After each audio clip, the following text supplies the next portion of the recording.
नमस्कार दोस्तों, आज बात करने वाला हूँ सेक्शन 74A के बारे में, जो कि पेनल्टी के बारे में बात करता है। Penalty on fake invoices, fake ITC, wrong refund या रॉन्ग आईटीसी क्लेम करते हैं तो 74A की पेनल्टी लगती है। और ये नया सेक्शन है जिसको 2024 में ही लाया गया था। ठीक है, तो आज बात करेंगे 74A के बारे में। देखो, मेरे पास ये है लॉ की लैंग्वेज और ये है एक सिंपल वर्ड में जो आपको मैं एक्सप्लेन करके बताऊंगा पॉइंट वाइज। चलिए समझते हैं, लेकिन उससे पहले बताना चाहूँगा दोस्तों, जो भी भाई बंधु मेरे चैनल पे पहली बार है, इस वीडियो को पहली बार देख रहे हैं, जिन्होंने अभी तक सब्सक्राइब नहीं किया, सब्सक्राइब कर लीजिए। साथ ही साथ बेल आइकन पे भी क्लिक कर लीजिए ताकि इस तरह का कंटेंट आपको मिलता रहे। दोस्तों, सबसे पहले लॉ की लैंग्वेज में समझ लेते हैं कि क्या कहना चाहता है सेक्शन 74A। और फाइनेंशियल ईयर 24-25 ऑनवर्ड जो पेनल्टी होगी 74A के अकॉर्डिंग अब आपको लगाई जाएगी ये पेनल्टी। इससे पहले जो पेनल्टी लग रही थी वो 74 के अंदर प्रोविजन में था। एक नया प्रोविजन है 74A। तो इसका सब सेक्शन 1 क्या बोलता है पहले वो समझते हैं। तो सब सेक्शन 1 यहाँ पे ये बोलता है कि प्रॉपर ऑफिसर नोटिस भेज सकता है अगर कोई शॉर्ट टैक्स पे किया गया है या टैक्स पे नहीं किया गया है, यह गलत रिफंड क्लेम कर लिया गया है, यह गलत इनपुट क्रेडिट क्लेम कर लिया गया है, यह गलत इनपुट क्रेडिट यूटिलाइज कर लिया गया है, या फेक इनवॉइस के बेसिस पे आईटीसी क्लेम किया गया है, फेक इनवॉइस के बेसिस पे रिफंड क्लेम किया गया है, फेक इनवॉइसेस के बेसिस पे आपने सप्लाई दिखाई है। तो उससे रिलेटेड 74A के अंदर फाइनेंशियल ईयर 24-25 के बाद डिपार्टमेंट 74A में नोटिस देगी। इससे पहले आपको 74 के अंदर नोटिस मिलता था, अब आपको 74A में नोटिस मिलेगा, जहां पे वो टैक्स, इंटरेस्ट और पेनल्टी चार्ज करेंगे उस नोटिस के अंदर। और अभी तो रुको, इसके अंदर एक कमाल का प्रोविजन यहाँ भी है। देखिए इसका प्रोवाइजो क्या कहता है, बहुत ही मस्त प्रोवाइजो ये। यहाँ पे कह रहा है कि कोई भी नोटिस इशू नहीं किया जाएगा। कोई भी अगर शॉर्ट टैक्स पेड है या टैक्स पेड नहीं किया गया है, या गलत तरीके से कोई रिफंड क्लेम कर लिया गया है, या गलत इनपुट क्रेडिट ले लिया गया है, या फेक इनवॉइसेस के बेसिस पे या गलत आईटीसी को यूटिलाइज कर लिया गया है। देखो, आप तो कहे हो कि सर पहले तो आप कह रहे थे कि भैया नोटिस इशू किया जाएगा, अब कह रहे हो कि नोटिस इशू नहीं किया जाएगा। तो क्या है ये, अभी समझना, मैं आगे क्लियर करता हूँ। पहली लाइन में तो इन्होंने बोल दिया सब सेक्शन 1 में कि नोटिस इशू किया जाएगा, प्रोवाइजो में बोलते हैं कि नोटिस इशू नहीं किया जाएगा, लेकिन यहाँ पे कंडीशन है नोटिस इशू ना करने की। क्या कंडीशन है? कह रहे हैं कि अगर अमाउंट 1000 रुपीज से कम है फाइनेंशियल ईयर में, तो उस केस में कोई भी नोटिस इशू नहीं होगा। यानी पहले क्या होता था, माइनर से डिफरेंस होता था, मान लीजिए 100 रुपये का, 150 रुपये का, इवन 2 रुपये, 3 रुपये, 4 रुपये के डिफरेंस पे भी नोटिस दे देते थे। अब ऐसा नहीं है। 74A का जो प्रोविजन होगा, अगर 1000 रुपये से कम का अमाउंट है, डिमांड अमाउंट, तो उस केस में कोई भी नोटिस नहीं किया जाएगा इशू। ध्यान रखना, टैक्स की बात की गई है, इंटरेस्ट पेनल्टी वेनल्टी की बात नहीं की गई है। यहाँ बोलने की अगर कोई टैक्स अमाउंट, इंटरेस्ट पेनल्टी की बात नहीं है, सिर्फ टैक्स की बात कर रहे हैं। अगर टैक्स आपका 1000 रुपये से कम है तो उस केस में आपको नोटिस इशू नहीं किया जाएगा। इसका सबसेक्शन 2 समझ लो क्या कहता है कि प्रॉपर ऑफिसर जो नोटिस इशू करेगा वो विद इन 42 मंथ के अंदर करेगा, यानी 42 महीने के अंदर करेगा। कौन सी डेट से? जो एनुअल रिटर्न की फाइलिंग की ड्यू डेट है, उस ड्यू डेट से 42 मंथ के अंदर जिस भी ईयर का नोटिस इशू करना है उसकी एनुअल रिटर्न की फाइलिंग की ड्यू डेट से किया जाएगा। ठीक है, तो 42 महीने का टाइम मिलेगा। 42 महीने का मतलब हो गया 12 एकम 12, 12 दूनी 24, 12 36, 12 चौक 48, तो 3 महीने से ज़्यादा ही मिल रहा है। मतलब 4 साल तक का, मान लो 4 साल 5 साल तक का टाइम मिल जाएगा, क्योंकि एनुअल रिटर्न भी नेक्स्ट ईयर में 31 दिसंबर तक की ड्यू डेट होती है, तो आपको 5 साल तक का टाइम आराम से मिलेगा इसके अंदर। यानी जो 25-26 होगा, 25-26 से ये वाला प्रोविजन एप्लीकेबल होगा, क्योंकि फाइनेंशियल ईयर 24-25 ऑनवर्ड बोल रहे हैं। तो ये समझो कि यानी पहले क्या होता था, बिना फालतू के नोटिस इशू हो जाता था, थोड़ा सा भी डिफरेंस हो तुरंत दे देते थे, लेकिन अब ऐसा नहीं है। एक स्ट्रक्चर पेनल्टी प्रोविजन होगा और फाइनेंशियल ईयर 24-25 से ये लागू होगा। समझ में आया? सेकेंड पॉइंट में मैंने आपको बता दिया कि टाइम लिमिट बता रहे हैं। थर्ड पॉइंट में क्या कहते हैं वो समझ लेते हैं। Where a notice has been issue for any period under subsection 1 for the proper officer serve statement may serve a statement containing the detail of not tax paid, irrationally refund, input as credit, ये cover under on the person chargeable with the tax। Third में बोल देते हैं कि भैया notice जो दोगे उस नोटिस के अंदर एक स्टेटमेंट दोगे, स्टेटमेंट के अंदर डिटेल होगी कि शॉर्ट टैक्स जो टैक्स का डिफरेंस आ रहा है, जो टैक्स की डिमांड है वो किस वजह से आ रहा है, उसका रीज़न क्या है, एक प्रॉपर स्टेटमेंट और समरी की डिटेल होगी। तो थर्ड वाले सेक्शन में स्टेटमेंट के लिए बारे में बोलता है, जो थर्ड सब सेक्शन है। फोर्थ सब सेक्शन में क्या कहता है, यह बोल रहे हैं कि जो स्टेटमेंट सर्व होगा, जो स्टेटमेंट दिया जाएगा टैक्स पेयर को डिमांड की, जो डिफरेंसेस है, ये जो शॉर्ट है, ये जो मिसमैच है, और यहाँ पे ये माना जाएगा, अगर स्टेटमेंट दे दिया तो ये माना जाएगा कि आपको नोटिस दे दिया। समझ गए? यानी स्टेटमेंट अगर आपको दे रहे हैं तो समझ लो कि नोटिस दे रहे हैं, स्टेटमेंट को नोटिस कंसिडर किया जाएगा। पांचवें पॉइंट में पेनल्टी के बारे में बोला है। The penalty in case where any tax has not been paid, short paid, ये दो।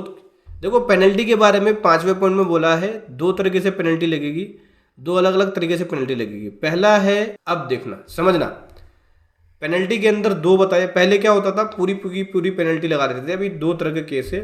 जो फ्रॉड केस होगा, फ्रॉड केस में बोल रहे हैं कि फ्रॉड केस में तो जितना टैक्स होगा उतनी पेनल्टी लगेगी, यानी 100% हो गया। लेकिन नॉन फ्रॉड केस में बोल रहे हैं केवल 10% लगेगी पेनल्टी, जितना भी टैक्स ड्यू है आपका उसका 10% या फिर 10,000, विच एवर इज हायर, 10% या 10,000, इसमें से जो भी ज़्यादा होगा वो पेनल्टी लगेगी। यहाँ पे नॉन फ्रॉड केस के लिए राहत है, पहले ज़्यादा लग रही थी, अभी यहाँ पे ठीक है। तो यहाँ पे आपको फ़ायदा, जैसे कि अगर आपका 50,000 का ड्यू है तो 10% 5,000 होता है, लेकिन मैक्सिमम इसमें 10,000 रुपये लगेगी, क्योंकि विच एवर इज हायर, 10,000 या 10%, 10,000 हायर है, इसलिए 10,000 की पेनल्टी लगेगी मैक्सिमम। ठीक है, लेकिन अगर आपका डिमांड ज़्यादा बन जाता है, डिमांड आपका ज़्यादा कब, मान लीजिए आपका डिमांड बन गया 2 लाख रुपये, 2 लाख का 10% 20,000 रुपये आएगा, और 10,000 स्मॉल अमाउंट है तो 20,000 पेनल्टी लग जाएगी। छठे पॉइंट में क्या बोलता है समझना। छठे पॉइंट में ऑर्डर के बारे में बोल दिया कि अगर प्रॉपर ऑफिसर सेटिस्फाइड हो जाता है तो एक ऑर्डर इशू कर देगा। ठीक है। सातवें पॉइंट में बोलता है कि proper officer shall issue the order in subsection 6 within the 12 month from the date of issuance of notice in subsection 2। अब समझना, सातवें सबसेक्शन के अंदर क्या बोलता है, छठे सबसेक्शन में समझ गए आप कि ऑर्डर देगा। सातवें में बोलता है कि प्रॉपर ऑफिसर जो ऑर्डर इशू करेगा वो 12 मंथ के अंदर करेगा, जब नोटिस इशू हुआ है उस डेट से, जो नोटिस की डेट डिफाइंड की गई है उस डेट से 12 मंथ के अंदर, यानी 12 महीने के अंदर ऑर्डर दे देगा। इसका मतलब आपने अगर रिप्लाई कर दिया है तो 12 महीने के अंदर ऑटोमेटिक ऑर्डर आपको मिलेगा, जो कि ऑफिसर ऑर्डर इशू करेंगे। यहाँ पे लेकिन एक प्रोवाइजो है, उस प्रोवाइजो से समझते हैं क्लियर क्या कहना चाहता है। यहाँ पे प्रोवाइजो में बोल दिया कि अगर 12 महीने के अंदर ऑर्डर नहीं देते हैं, प्रॉपर ऑफिसर नहीं देता है किसी भी रीज़न के कारण, तो कमिश्नर के द्वारा कोई भी ऑथराइज ऑफिसर दे सकता है। अगर फिर भी नहीं देते हैं तो उसकी डेट को रिटर्न में लिख के देंगे क्या रीज़न है, और उसकी डेट को 6 महीने तक एक्सटेंड की जा सकती है। ठीक है। सबसेक्शन 8 के बारे में समझते हैं।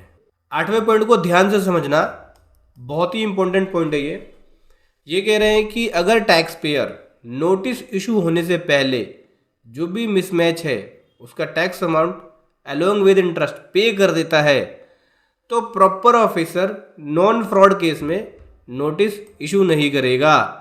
ठीक है, या कोई भी स्टेटमेंट इशू नहीं करेगा।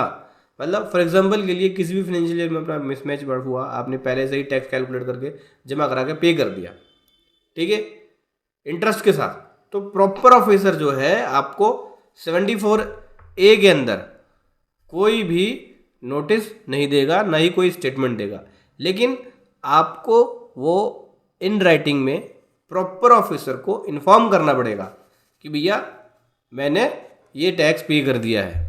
बाकी इसका सेकंड पॉइंट है वो मैं आपको आगे एग्जांपल के थ्रू समझाऊंगा। सेकंड पॉइंट में ये बोलते हैं कि अगर शो कोज नोटिस इशू हो गया और 60 डेज के अंदर इंटरेस्ट पे कर दिया तो पेनल्टी नहीं लगेगी, लेकिन इसको मैं थोड़ा सा एक्सप्लेन करके बताऊंगा और डिटेल में, इसको आगे समझते हैं। ठीक है, अभी हम इसको एक समरी के थ्रू समझते हैं कि कैसे 74A अप्लाई होगा। ठीक है, चलिए मैं एक शॉर्ट समरी के थ्रू बताता हूँ आपको। तो 74A में बता दिया मैंने आपको कि 74A नया प्रोविज़न है जो कि फाइनेंशियल ईयर 24-25 से लागू हो जाएगा। ये नया प्रोविज़न, इस नए प्रोविज़न के अंदर जो आपको नोटिस इशू होते हैं, कौन कौन से नोटिस, DRC 01 हो गया, असेसमेंट 10 हो गया। हालांकि पहले असेसमेंट 10 देंगे आपको, ठीक है, जो कि सेक्शन 60 के अंदर देते हैं, असेसमेंट करते हैं। फिर DRC 1 आता है। तो जो DRC 1 जो नोटिस आ रहा है, पहले आ रहा था 74 के अंदर, अब जो DRC 1 का जो नोटिस आएगा 74A के अंदर आएगा 24-25 से। किस किस के लिए दिया जाएगा 74A का नोटिस, DRC 01 का? अगर टैक्स पे नहीं होगा तो, शॉर्ट टैक्स पे होगा तो, रॉन्ग रिफंड ले लिया होगा तो, रॉन्ग ITC ले लिया होगा, अवेल्ड कर लिया होगा या यूज़ कर लिया होगा या यूटिलाइज कर लिया होगा तो दे सकते हैं आपको इस केस में। 74 के अंदर सबसेक्शन 1 क्या बोलता है? सबसेक्शन 1 ये बोलता है कि किस किस के लिए आपको नोटिस इशू होगा। जैसे कि मैंने आपको बता दिया ऊपर ही कि शॉर्ट टैक्स पे होगा या टैक्स पे नहीं होगा तो होगा, रॉन्ग तरीके से रिफंड ले लिया होगा तो होगा, रॉन्ग तरीके से ITC के लिए क्लेम कर लिया होगा तो होगा, फेक ITC क्लेम कर लिया तो होगा, रॉन्ग रिफंड क्लेम कर लिया होगा तो होगा, या ITC यूटिलाइज कर लिया होगा रॉन्ग तरीके से तो होगा। ऑफिसर आपको एक शॉकोज नोटिस देगा, ठीक है, जिसमें इंटरेस्ट, टैक्स और पेनल्टी की बात करेगा। और यह नोटिस जनरली DRC 01 के अंदर देते हैं। ठीक है, 74(2) में टाइम लिमिट के बारे में बोला है कि भाई कब तक नोटिस इशू होगा। तो जो नोटिस इशू होने की टाइम लिमिट है वो विद इन 42 मंथ के अंदर है। जिस भी ईयर से रिलेटेड आपका मिसमैच है या डिफरेंसेस है, उस ईयर की जो GSTR 9 की ड्यू डेट होगी, एनुअल रिटर्न की ड्यू डेट मतलब GSTR 9 की ड्यू डेट। तो GSTR 9 की ड्यू डेट क्या होती है? 31 दिसंबर। तो 31 दिसंबर की जो ड्यू डेट होगी उससे कैलकुलेट होगा 42 मंथ। फॉर एग्जांपल के लिए मान के चलिए फाइनेंशियल ईयर 24-25 की ड्यू डेट क्या है? 31 दिसंबर 25। इससे अगर 42 मंथ कैलकुलेट करोगे तो 30 जून 2029 तक आपको DRC 01 का नोटिस दे सकते हैं, और वो देंगे सेक्शन 74A के अंदर। ठीक है, 74A का सबसेक्शन 3। अब सबसेक्शन 4 के बारे में बात करते हैं। ये समरी बता रहा हूं मैंने पहले डिटेल में पहले बता दिया है, समरी समझना। स्टेटमेंट, जो नोटिस देंगे उसके साथ देंगे एक स्टेटमेंट, जो कि 74A का सबसेक्शन 3 और सबसेक्शन 4 बोलता है कि जब भी ऑफिसर आपको नोटिस देंगे एक स्टेटमेंट होगा जिसके अंदर रीज़न होगा कि क्यों आपका डिमांड बना, क्या रीज़न है, उसकी पूरी डिटेल होगी। कौन कौन से मंथ में है, कौन से इनवॉइस का है, कौन से पार्टी नंबर का है, कौन से GST नंबर का है, सारी चीज़ें। ठीक है, 74A का 5 पेनल्टी के रूल में बताता है कि भाई पेनल्टी लगेगी आपके ऊपर। 74A का 5 पेनल्टी क्या लगेगी? 2 तरह की पेनल्टी होगी, फ्रॉड केस और नॉन फ्रॉड केस। सबसे पहले नॉन फ्रॉड केस में समझते हैं। नॉन फ्रॉड केस के अंदर मतलब कि क्लैरिकल मिस्टेक हो गया, उस केस में कैसे पेनल्टी लगेगी? तो कह रहे हैं कि जो टैक्स अमाउंट होगा उसका 10% या 10,000, विच एवर इज हायर, जो भी इसमें से ज़्यादा होगा वो पेनल्टी के लिए लगेगा। एग्जाम्पल के लिए आपने रॉन्ग ITC 40,000 रुपये क्लेम कर लिया तो पेनल्टी 10% यानी 4,000 रुपये, बट मिनिमम 10,000 है तो 10,000। तो 4,000 और 10,000 में से हायर कौन सा है? हायर 10,000 है, तो पेनल्टी 10,000 लगेगी। ठीक है, अब फ्रॉड केस के बारे में समझ लो। फ्रॉड केस में पेनल्टी क्या लगेगी? तो पेनल्टी यहां पे लगेगी टैक्स अमाउंट का 100%। जो भी टैक्स अमाउंट होगा उसका 100% पेनल्टी के रूप में लग जाएगी। मान लीजिए फ्रॉड ITC क्लेम कर लिया 1 लाख रुपए, तो पेनल्टी 1 लाख रुपए की लग जाएगी। जितना ITC क्लेम करोगे, जितना फ्रॉड अमाउंट होगा, उतने की पेनल्टी लगेगी 100% की। ठीक है, अब 74A का 6 बोलता है ऑर्डर के बारे में। जब आप जो नोटिस आया उस नोटिस का आपने रिप्लाई दिया, जो भी टैक्स था वो सब पे कर दिया, या हो सकता है आपका टैक्स ना बना, तो जैसे ही रिप्लाई कर दोगे आपको 74A के अंदर ऑर्डर देंगे हेयरिंग के बाद। 74A सबसेक्शन 7 क्या बोलता है? टाइम लिमिट ऑर्डर इशू करने की। ऑर्डर इशू कितने टाइम पीरियड के अंदर होगा? तो 12 महीने के अंदर ऑर्डर कर दिया जाएगा। जैसे कि आपने रिप्लाई कर दिया, रिप्लाई करने के बाद आपको वेट करना है, या तो अगर हेयरिंग की डेट है तो ऑफिसर से जाके मिलो, और हेयरिंग की डेट नहीं है तो आपको वेट करना है।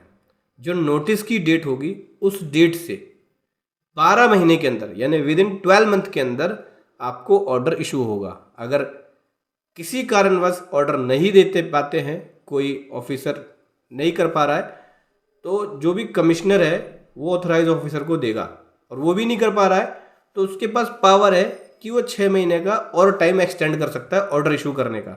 यानी एक्सटेंडेड टाइम 12 और 6 18 महीने हो जाएगा, यानी 18 महीने के बाद भी आपको ऑर्डर मिल सकता है अगर 12 महीने में नहीं मिला तो। रिलीफ मिल रहा है यहाँ पे नॉन फ्रॉड केस में 74A के अंदर, 74A के 8 में, सबसेक्शन 8 में रिलीफ मिल रहा है नॉन फ्रॉड केस में। क्या है समझना, रिलीफ क्या है?